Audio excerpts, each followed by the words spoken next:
is a middle school science teacher, robotics coach, ACE teacher monitor, UO researcher.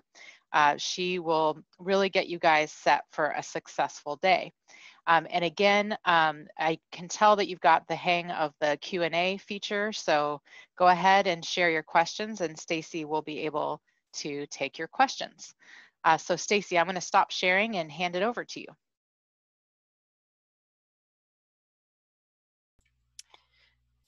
All right, thank you very much, Libby. Okay, so hello everybody, Symposium. Yes, like she said, it is August 14th.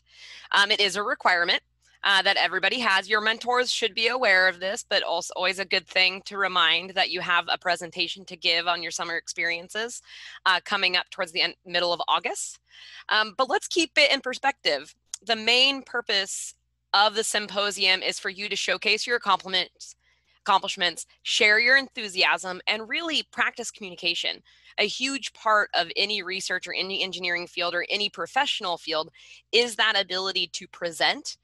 And in your cases, oftentimes the difficult part is the presentation of those really complex ideas to a varying audience. So in terms of what we're going to be going through today, what happens at Symposium? It's going to be a little different. It's going to be all online and virtual. It is going to be similar to what we're experiencing here today, but we're going to start with a keynote speaker at Symposium. She's going to talk about social change and open source software. I'm super excited to hear about that. So to start with Symposium, we'll all be together in a large Zoom call. Libby will go through some recognitions like Skip. It takes mentors that stick around and love working with high schoolers to provide the opportunities. And I'm really amazed at all the opportunities we were still able to provide this summer, despite the COVID climate that we're in.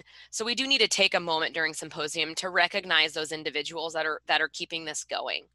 And the part that most of you are probably interested in, your oral presentations.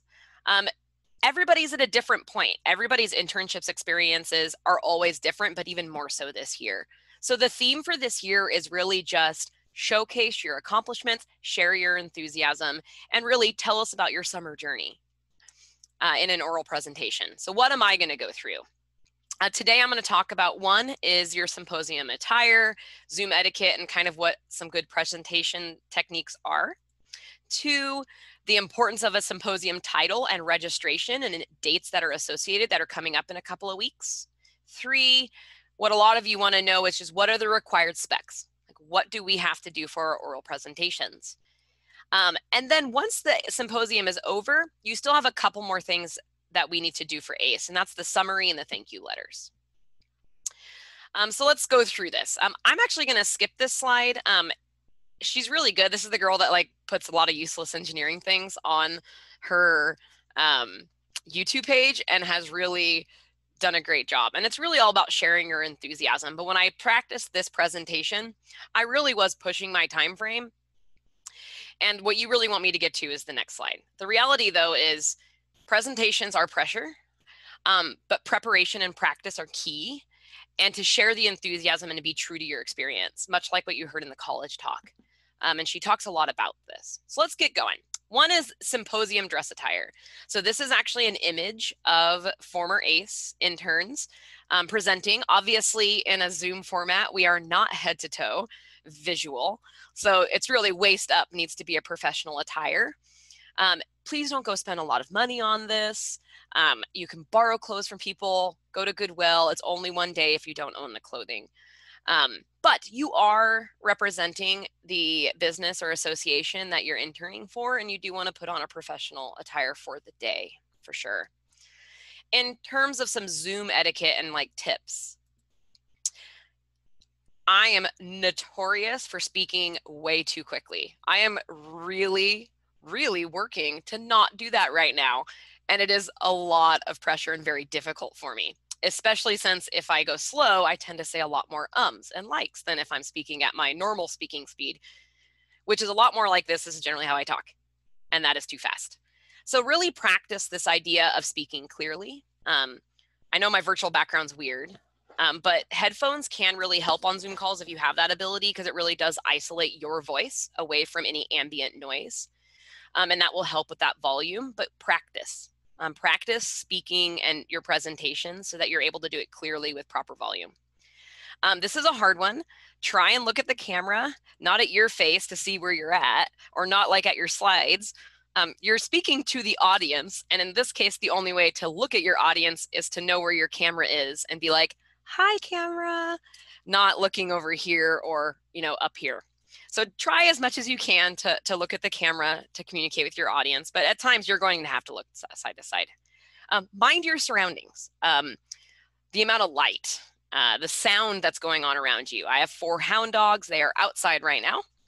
And your background. I don't really have a way of blocking my background in my house, so I do have to choose a virtual background. But keep in mind, like, little brothers and sisters walking by, and try to put yourself in a position and in a good place to where you're going to be in the best place for your presentation. I forgot to stick it into this slide, but also internet connectivity. So if you're having a hard time connecting right now, or I know I have an intern that anytime the Zoom call is more than 3 people doesn't really have the ability to share video and maintain a good connection, and we need to brainstorm around that. So think about those possible connectivity issues as well on Zoom and see if you can find a way. And it might be that you do your presentation at, if you're on site, somewhere that has better internet. Practice. The whole, like, now it's your turn to share your screen and you need to speak and you need to click your slides at the same time. It's a little different being an audience member versus a presenter on Zoom. So practicing is really important. If you're not going to speak, always muting yourself, right? So we're decreasing ambient noise like Libby and Skip are right now. And then a logo. So in your presentation, it's good to recognize ACE. I put this in my virtual background, but you noticed it was in the first slide of my presentation. It should be at the end as well. Libby mentioned I actually do research. I'm actually working with an ACE intern in terms of we are coworkers. So I'm her teacher monitor, but I'm also her coworker at University of Oregon. So if I were doing my presentation, I would have a University of Oregon logo appear on my presentation. So those are some of the Zoom etiquettes that we really want to just be paying attention to when we're giving a Zoom presentation. So let's think about good presentations. Your Zoom presentation should be about sharing your journey. Don't just read your slides. Now, with that said, I've read a lot of my slides, and the reason I'm reading more of my slides is that this will be available online. And so I don't want someone to have to hear me speak to know the information. So my slides maybe have a few more words than I would have if it was just a presentation that wasn't going to be accessed later. But share your journey, prepare an outline. So I even gave you an agenda. The agenda was not just for you so that you know where we're going, but also for me. I know where I'm going, and then I can fill it in from there. You do need to create a slideshow to go with your presentation to guide your audience. However, I really highly recommend that you print your slides for yourself. When you do a presentation in Zoom, you can't do a presenter mode that allows you to see your notes. So having note cards or printing those slides is important. If for some reason there's a technological glitch, it happens. You want to be able to still give your presentation even if for some odd reason your slides aren't working. You can still talk about your journey, showcase the accomplishments from this summer, and share your enthusiasm for all that you learned. So I'd suggest, but not required to prepare. Your presentation, it should have a beginning. Oftentimes that might be, what was your goal for the summer? What question were you trying to ask? A middle, how did it go? Right? What were some issues you had or mistakes you made? There's a lot of those often. And an end, what were your conclusions? What if you were given more time? There is never enough time in an ACE internship generally. So what would you do if you had more time? What would be the next steps? And have a flow. And that takes, again, prepare, practice, and prepare. Practice and prepare. Practice with your mentor if you can. Practice a Zoom call presentation. I put that on there. It's important to practice your speech, but do it on a Zoom call. So get your group together, get your mentor in a Zoom call. If that's not available, Zoom call a sibling, a parent, a friend, just so you get the idea of passing off the screen share and what it looks like to be in a Zoom call presentation. Yes. So the next part is, after we just got through some good presentation stuff, is the first thing that's going to be due is in a couple of weeks, by July 22nd, you're going to be getting a link. By July 22nd, you need to register for Symposium. During that registration, you need to have a title for your presentation. Talk to your mentor. They might have some information or feedback that they might want on that title. It's giving an idea of what it is you're going to present. These presentations are going to be recorded so that your mentors and others can look at them. And the title also will give people ideas about what they're going to listen to. So you see 3 of them here. One of them was someone who worked at Yakima. We've got your rack, Discovering Engineering at Yakima. That's ties you in. It really pulls you in. The second one, you probably have to know some science, but the mentor may say that's the accurate title they would like. An analysis of the conductivity of NCAP polymer adhesives through impedance spectroscopy. Maybe that doesn't mean anything to you, but it might mean something to somebody else, and it tells them exactly what you're going through. And then the third one's kind of like an in-between: recovery and digitization of historic tie data. You know what you're getting. So really be thinking about those titles. Talk to your mentors, because registration is due July 22nd. It will be done online. Look for a link. But you want to have talked to your mentor about what you think the title should be. And that's oftentimes a good place to start your talk. All right, what is it that we're going to be listening to when we talk to you? So what should you expect it to look like at Symposium? All right, this is a 1-minute video that Libby's son actually put together, and it's a clip of various ACE students presenting. Obviously, it's a slightly different this year as we aren't in-person presenting, but the flow is still similar and very close to what you're going to be experiencing in this year's as well. Let me make sure that my computer sound is shared. It is. All right, you should be able to hear this.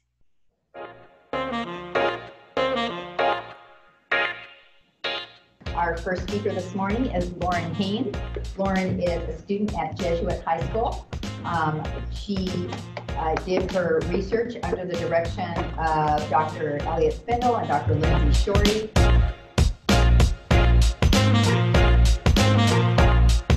So Vernier is a company that creates data collection tools to be used in the classroom. Previously, ways to collect data would use LabQuest or TI, or their newest addition, which is called graphical analysis. Adaptive is a cybersecurity and virus protection company. They also do a lot of enterprise software policy enforcement and computer management. My main job this summer was to pick out a database and store automation test results in this database, and from there query these results so that they could be displayed in some sort of way. See in these competitions are cryptography, web exploitation, binary exploitation, and reverse engineering.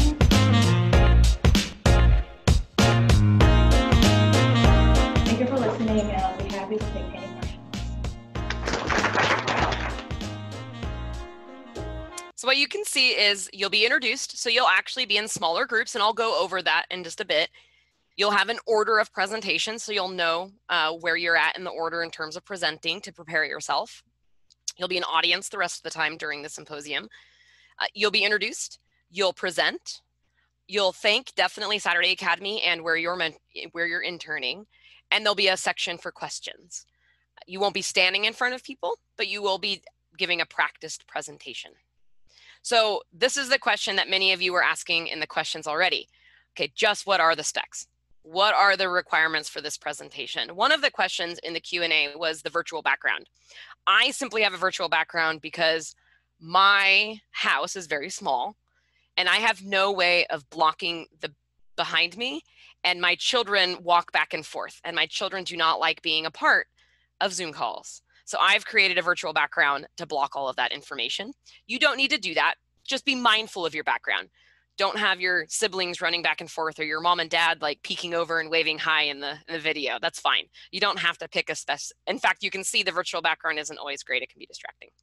So if I could block it off, I probably would just block it off with a sheet or something. What are some specs that you have to go through? And I'll answer some of the questions on there. The sessions are going to be done in Zoom breakout rooms. So we're all going to be together for the keynote and the recognitions. You will then be assigned a breakout room. This is the equivalent of like a teacher putting you in small groups in a classroom, but you're still in the same classroom. You don't have to end the call. It will automatically take you and put you with your teacher monitor and all of the students that your teacher monitor is supervising. So my student is going to be in my Zoom call, my Zoom breakout room. And then I will introduce them and help the transitions between student presentations as their teacher monitor. So you'll be in smaller groups. Each session then, because each teacher monitor has about 10 students, each presentation breakout room will have approximately 10 presenters total. So you'll be one of the people of the 10 presenting. The other 9 presentations, you'll be an audience member listening and hopefully asking questions during the question and answer session. Who else is going to be in the room? So normally at Symposium, we have lots of audience members, but for this, it's just going to be the other interns, your teacher monitor, and a single Saturday Academy staff member, just so we have another adult in case other issues arise. So it'll be me, my interns, and 1 more Saturday Academy staff. The presentations will be recorded so that your mentor and your parents and anybody else who wants to see what's going on can see what's going on by watching those, and they'll be posted on the Saturday Academy website. This presentation is also being recorded, and the slides that Skip and I did and the question and answer and all the video and what we just did will also be on the Saturday Academy website for you to find. How long do you have to talk? We say you should be talking between 5 and 8 minutes. Now, normally we would not give you a range. However, we are in a very unique situation. We have interns, like my intern, who started June 22nd and has been in the lab working with university students doing research in the lab. Others of you have not had the opportunity to be on site, and so you may have a very different experience. And we have some interns that possibly just started or haven't started yet. And so someone like my student who has been in the lab every day doing laboratory techniques since June 22nd should have no problem doing an 8-minute presentation. A student who has only been in the lab a couple of weeks, or maybe you haven't gotten as much done because Zoom can slow things down sometimes when you're waiting for your next call, maybe 5 minutes is going to be pushing you. So you should be within the 5 to 8 minute range. 5 would be the minimum and 8 would be the maximum that we would like. If there's 10 presenters in the room and we have 8 minutes, that means that it's going to be a little while for those presentations. We don't want to push it to like a 5-hour sitting. So 5 to 8 minutes is the spec for timing.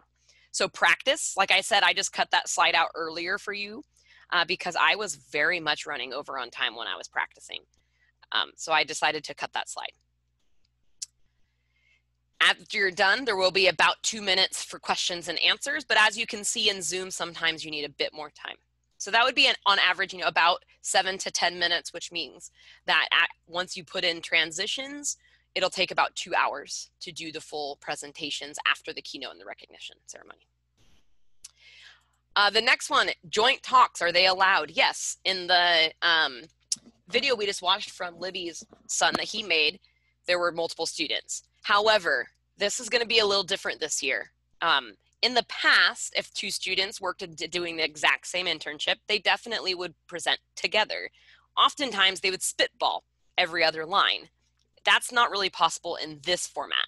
So what we just said is, yes, you may do joint talks. If you and another person are working on the exact same project together, it wouldn't make sense for one of you to do the entire talk and then the next person to pretty much repeat what was exactly said, because you're doing the same thing. So instead, maybe you split the talk. That means each of you does need to talk between 5 and 8 minutes. My suggestion is you split the talk into 2 halves. Maybe one of you takes what was the goal, how did you start, and what were some of your procedures. So the first half of the presentation, which is the introduction, along with what were you trying to accomplish and what were some things that you did. And then maybe the other person takes the second half. They do and here's the data we collected, here's the conclusions we made, and here's what we would do if we had more time. Something like that. But what it would mean is still some practice. Say student A does the first half of the talk. They then create a slideshow that is the first half of the talk. Student B would create their own slideshow because they would do the second half of the talk and they would have their own slideshow. Student A would share their slide and go through their talk. They would stop sharing and then student B would continue on. That would mean that student A and B need to communicate with each other to ensure they're not saying the exact same thing more than once. So there would need to be some practice there, but each student would make their own slideshow, one for the first half of the talk, one for the second half of the talk, and each of those would be between 5 and 8 minutes. And then we would do a 4-minute question and answer at the end of student B's. So when the whole presentation is done, we would do question and answers. And again, throughout this presentation, as I say things, if questions pop up, feel free to type them in the question and answer. If I've already answered them, they can easily be, I can just dismiss and say I answered that, that's fine. But feel free to type them as you think of them so you don't forget by the time we get to the end about your questions. So Symposium for Success. How are you going to be successful at making your slides, doing an online talk, being prepared in 5 to 8 minutes? In the Symposium Handbook, you will find guidelines that will help you. We are not giving you a prescriptive blank slideshow that has like fill in the pieces. You make your own slideshow. You do you. Share your journey, share your accomplishments, and show the enthusiasm and all that you've learned. In my case, I just got an email today saying I just sent a bunch of DNA sequencing and they were dry because I forgot to push the caps on. So I just spent 3 days in a lab and I totally messed up. Make sure you put your caps on so that your DNA sequencing company doesn't email you and say there's no liquid in here.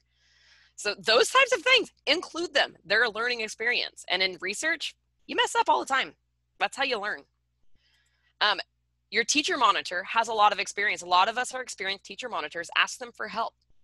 If you ask them, what I need to do, what would be a good way to start?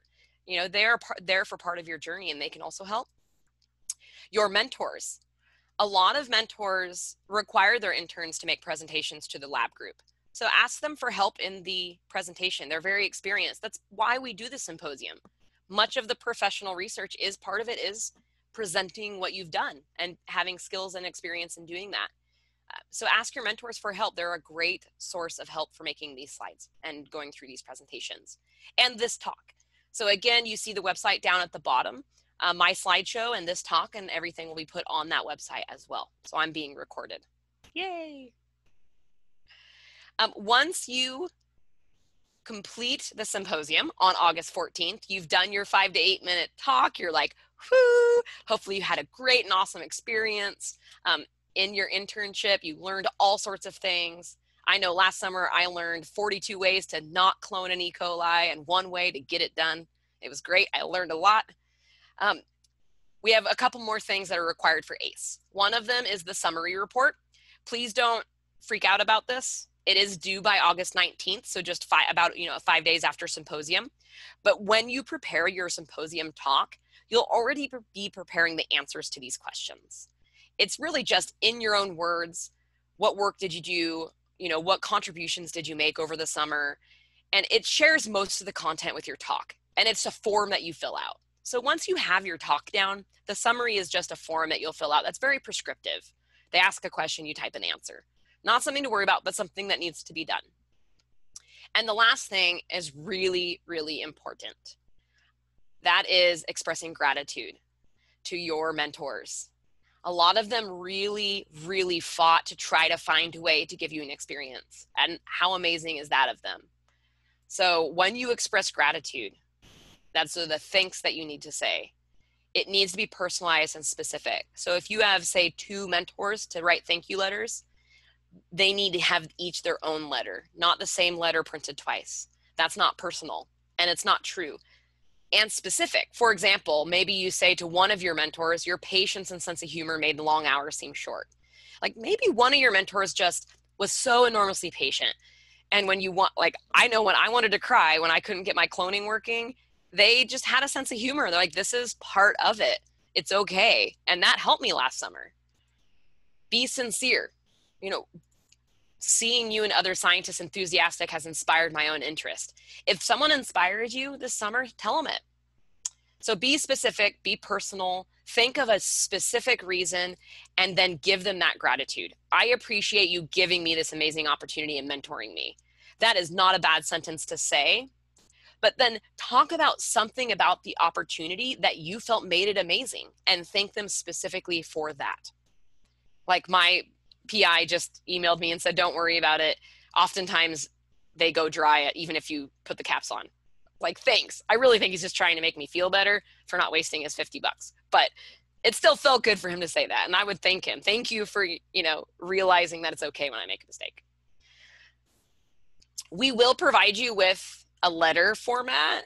I will say that not a lot of high school students have experience in writing letters, official letters, even thank you letters. So we have given you. Now, no one's going to take a ruler and make sure that this margin is 2 inches and this one's 1 inch.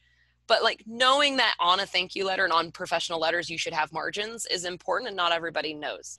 So you can kind of use this as a guideline, just an idea of how to format, but then personalize it, be specific, and show that gratitude to those mentors. So what are your next steps? You need to discuss a title for your symposium presentation and what content is within that symposium with your mentor. If you have, say, work for HP and you're studying something where you cannot share certain pieces of information because it's proprietary, then you really need to make sure that you do your presentation for your mentor so you're not sharing confidential information. They also are very experienced in presenting and can give you a lot of helpful tips and tricks. You need to register for a symposium with your title in 2 weeks, so by July 22nd. Please feel free to register earlier. You need to prepare and practice your 5 to 8 minute presentation. That's what was your journey this summer? Share your enthusiasm, share your outcomes. Your mistakes are learning opportunities. It's okay. At some point by the end of July, ACE will be emailing you a list of the people that you need to write thank you letters for. What if there was a grad student not on the list, but that grad student made a huge difference to you and your experience? Let your teacher monitor know you've added somebody and write them a letter. It's okay to do that. You can always give more gratitude, but there are some that we really need to make sure we're thanking. You're going to share those thank you letters with your teacher monitor. You're going to do that either digitally. So if you do it on Google Docs, just share them with us and make sure we get an email saying they've been shared. Or if you maybe save it as a PDF, you can email us that PDF, your teacher monitor that PDF. We need those as teacher monitors by August 7th. What we're going to do is look through them, and we're only going to point out maybe some glaring issues. So if you have, say, like 10 spelling errors, we're probably going to email you back and say, hey, let's check our spelling. We don't want to send something with that many grammar errors in it. But we're not going to pick apart your thank you letters. We just want to make sure that they're being written and they're being sent out, and there's not any big issues. Like I said, the biggest thing I usually find is someone will write one thank you letter and then send the same letter to 2 people. People talk, and when you get a thank you and you're like, oh, that's amazing, and the other person does, I got one too, and you realize it's the exact same letter, it then no longer feels as sincere, despite the fact you might be writing it to be sincere. So try to come up with something unique to each person. And then your summaries, which you'll be prepared for submitting through the symposium talk, will be due by August 19th.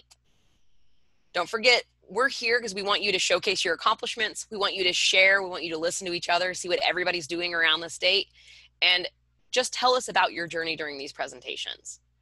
So now's the time for questions. Let me look down here. We had a couple earlier. So if you have any questions, please put those in the question and answer section. I'll stop sharing at the moment. So I'll give you a little bit of time to do this.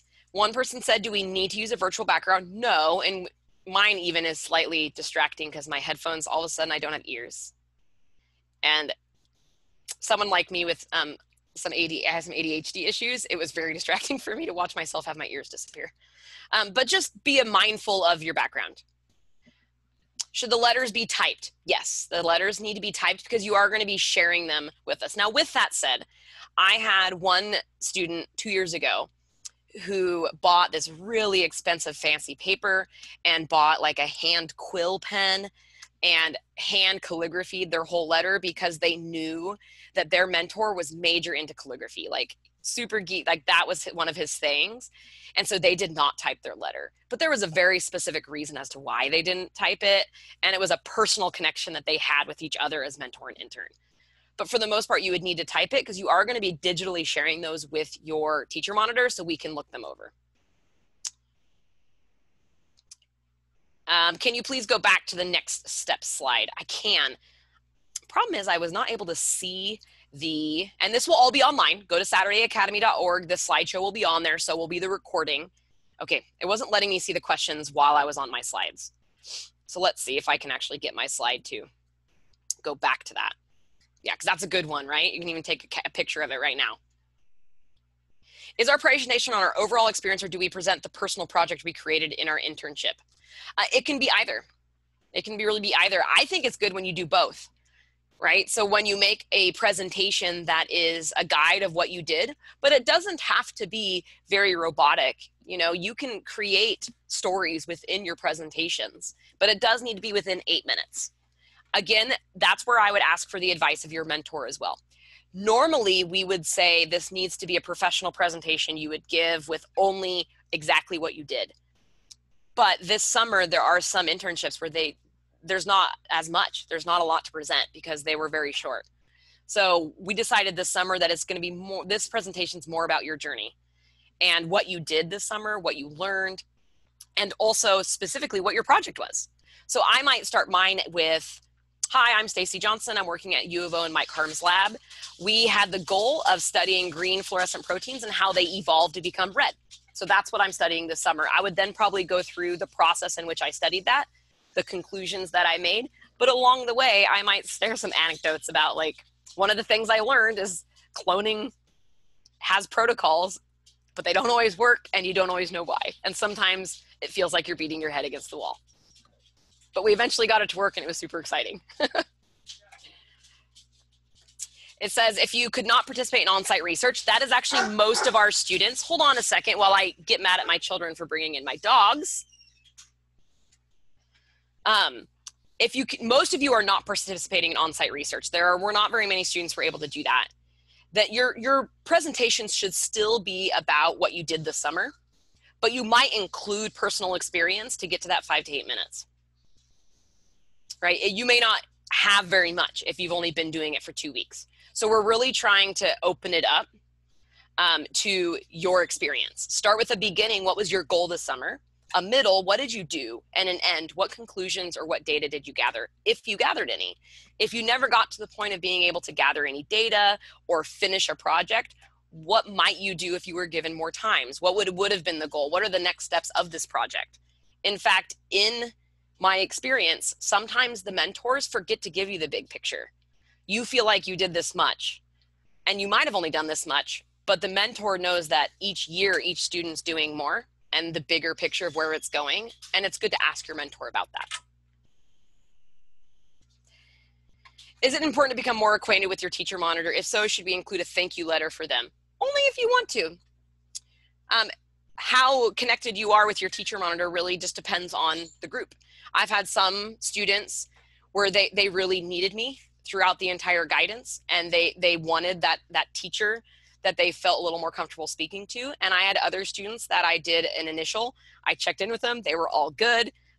And I checked in with them at the end, and they really didn't want my interference and didn't really have a lot of connection with me. And that was fine, because they really were there with their internship. It really depends on who you are. You don't have to thank your teacher monitors in an official thank you letter.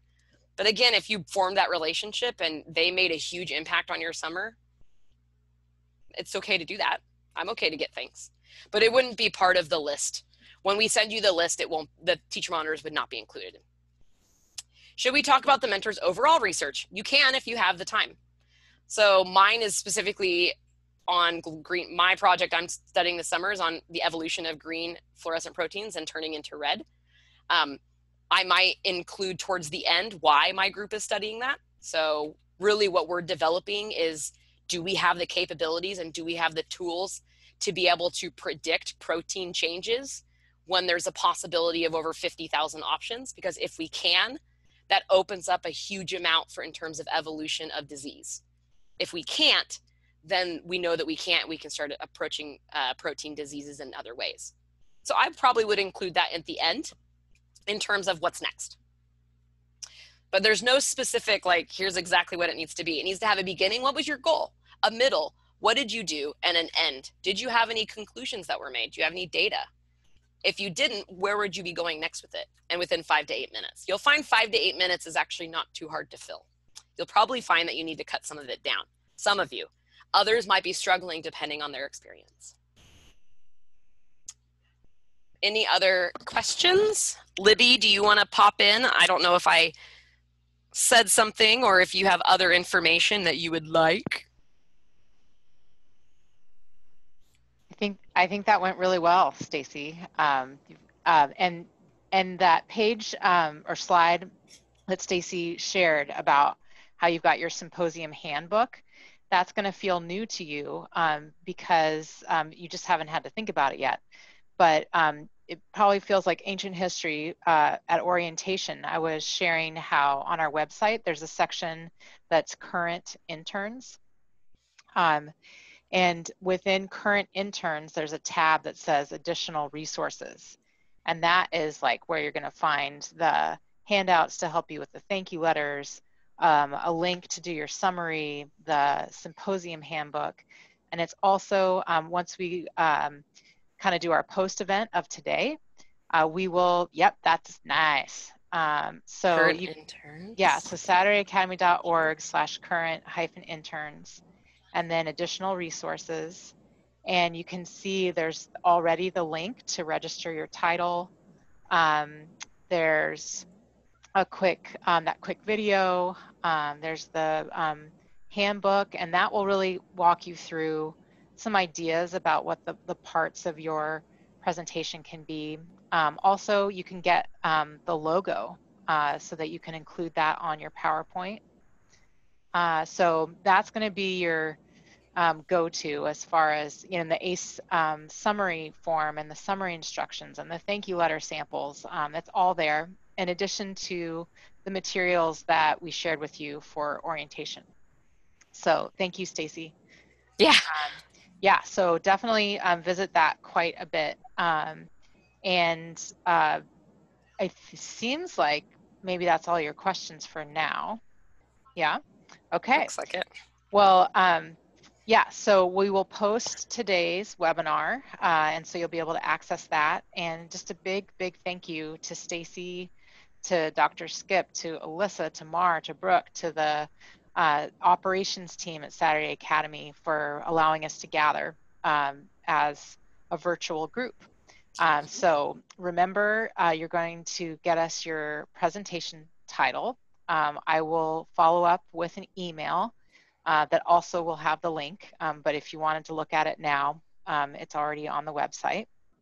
And just overall, keep in mind that your internships, you're achieving something pretty remarkable for your own future, and you'll be able to lift others up with you and probably tackle some big problems.